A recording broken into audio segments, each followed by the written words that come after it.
நம்ம தமிழரோட உணவுல தொன்று தொட்டு இடம்பெறும் முக்கியமான கீரைகள்ல முருங்கைக்கீரை ஒண்ணுன்னு சொல்லலாங்க. எப்படி வாழை மரத்தோட பாகங்கள்ல நிறைய மருத்துவ பலன்கள் இருக்கோ அந்த மாதிரி முருங்கை மரத்தோட எல்லா பாகங்கள்லயுமே நிறைய மருத்துவ பலன்கள் இருக்கு. முருங்கைக்கீரை ஒரு சிறந்த ஆற்றலை தரக்கூடிய கீரையா இருக்கிறது மட்டும் இல்லாம அதிகப்படியான சத்துக்களையும் கொண்டிருக்கு. இந்த கீரையில vitamin A, vitamin C, vitamin B6, potassium, folate, calcium, magnesium, phosphorus இப்படி எண்ணற்ற சத்துக்கள் அடங்கியிருக்கு. ஒரே கீரையில இவ்வளவு சத்துக்கள் இருக்கே, அப்ப இதை நம்ம உணவுல சேர்த்துக்கிட்டோம்னா என்ன நன்மைகள் கிடைக்கும்? வாங்க அதை இந்த வீடியோ மூலமா நம்ம தெரிஞ்சுக்கலாம்.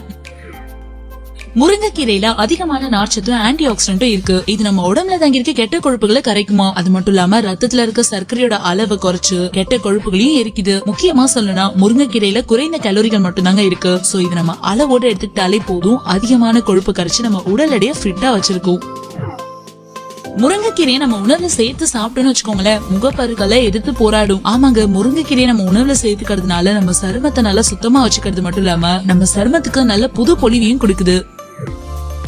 முருங்கைக்கீரையை நல்லா கடைஞ்சோ, பொரியலாவோ இல்ல வதக்கியோ சாப்பிடலாம். இதுல இருக்க நார்ச்சத்து நம்மளுக்கு சீரான இடைவெளியை கொடுத்து மலச்சிக்கலுக்கு நல்ல தீர்வை கொடுக்கும். அது மட்டும் இல்லைங்க, முருங்கைக்கீரையை நெய்ல வறுத்து வளர்ற குழந்தைங்களுக்கு சாப்பிடறதுக்கு முன்னாடி கொடுக்கலாம். இது அவங்களுக்கு ரத்த சோகையை தடுக்கிறதுக்கு ரொம்பவே யூஸ்ஃபுல்லா இருக்கும். வாரத்துல ஒரு முறையாவது நம்ம முருங்கைக்கீரையை சாப்பிட்டோம்னு வச்சுக்கோங்களேன், அதுல இருக்க சத்துக்கள் சாப்பிட்ட உடனே நம்ம உடலுக்கு ஆற்றலை கொடுக்கும். அதுலயும் இரும்பு சத்தும் மெக்னீசியமும் இருக்கிறதுனால நம்ம உடல்ல இருக்க களைப்பையும் சோர்வையும் நீக்கி நம்மள நல்லா ஃப்ரெஷ்ஷா வச்சிருக்கும். அடுத்ததா ஆன்டி ஆக்சிடென்ட். முருங்கைக்கீரையில பாத்தீங்கன்னா கிட்டத்தட்ட 30 ஆன்டி ஆக்சிடென்ட் இருக்கும். இது நம்ம உடல் செல்களை நல்லா ஆரோக்கியமா வச்சிருக்கிறதுக்கு உதவியா இருக்கு. அது மட்டும் இல்லைங்க, புற்றுநோய் வருவதையும் தடுக்குதான். மேலும் சரும வயதாகுவதை தடுத்து நம்மளுக்கு ஆரோக்கியமான சருமத்தையும் கொடுக்குது.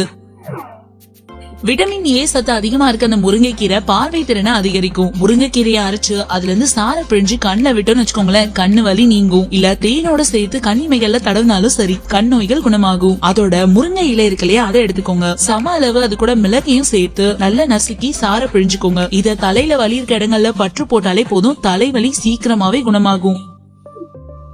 முருங்கைக்கீரையில பாத்தீங்கன்னா அஸ்கார்பிக் அமிலம் இருக்கு. இது சரியான அளவுல இருக்கிறதுனால இன்சுலின் சுரப்புக்கு ரொம்பவே உதவியா இருக்குன்னு சொல்லலாம். சோ டயபெட்டிஸ் வர்றதுக்கான வாய்ப்பு ரொம்பவே கம்மியா இருக்குங்க. அப்போ உங்க உணவுல தாராளமா முருங்கைக்கீரையை சேர்த்துக்கலாம். முருங்கைக்கீரையில இருக்க சத்துக்கள் நம்ம மூளையை நல்லா ஆரோக்கியமா வச்சிருக்கிறதுக்கு உதவியா இருக்குங்க. அதுலயும் விட்டமின் சி பாத்தீங்கன்னா நம்ம நரம்பு மண்டலத்தை நல்லா பாதுகாப்பா வச்சிருக்கு. விட்டமின் இ சத்து அல்சைமர் நோய் வராம தடுக்குது. ஆக மொத்தத்துல நம்ம இதை உணவுல சேர்த்து சாப்பிட்டோம்னா நம்ம மூளையை நல்லா ஸ்ட்ராங்கா பாதுகாப்பா வச்சிருக்கோம். என்ன ஃப்ரெண்ட்ஸ், இந்த வீடியோ பார்த்ததுக்கு அப்புறம் முருங்கைக்கீரையை பிடிக்காதவங்க கூட கண்டிப்பா உணவுல முருங்கைக்கீரையை சேர்த்துப்பீங்கன்னு நினைக்கிறேன். சோ வாரத்துக்கு 2 முறையாவது மிஸ் பண்ணாம சேர்த்துக்கோங்க. ஆனா நைட் டைம்ல சாப்பிடுறத மட்டும் தவிர்க்க பாருங்க. பட் இந்த வீடியோ நிறைய பேருக்கு ஷேர் பண்ணலாம். இந்த மாதிரி இன்னும் இன்ட்ரெஸ்டிங்கான வீடியோட நெக்ஸ்ட் டைம் நான் உங்களை மீட் பண்றேன்.